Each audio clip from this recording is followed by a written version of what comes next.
मलाई 5000 पैसा दिनुस् न, क्रिम सकिया थियो। खानलाई कि लाउनलाई बुढी? के खाने लाउने भनेको?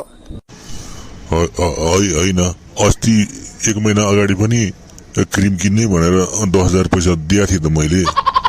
के रे अस्ति भर्खर 10,000 दिएको रे? के हो, तिमीलाई बिहान खाए बेलुका खानुपर्छ कि पर्दैन? त्यो 10,000 को क्रिमले के म वर्षभरि पुराउन सक्छु? उहाँ मान्छेको श्रीमानहरूले आफ्नो श्रीमतीलाई कस्ता राम्रा राम्रा उपहारहरू हप्तै पछि ल्याएर दिन्छन्। आफ्नो भनी एउटा क्रिम लाउन पैसा माग्दाखेरि पनि के गर्छे भनेर सोध्नुहुन्छ।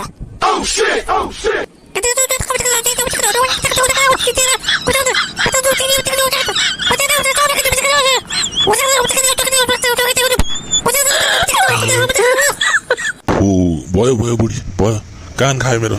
ल पैसा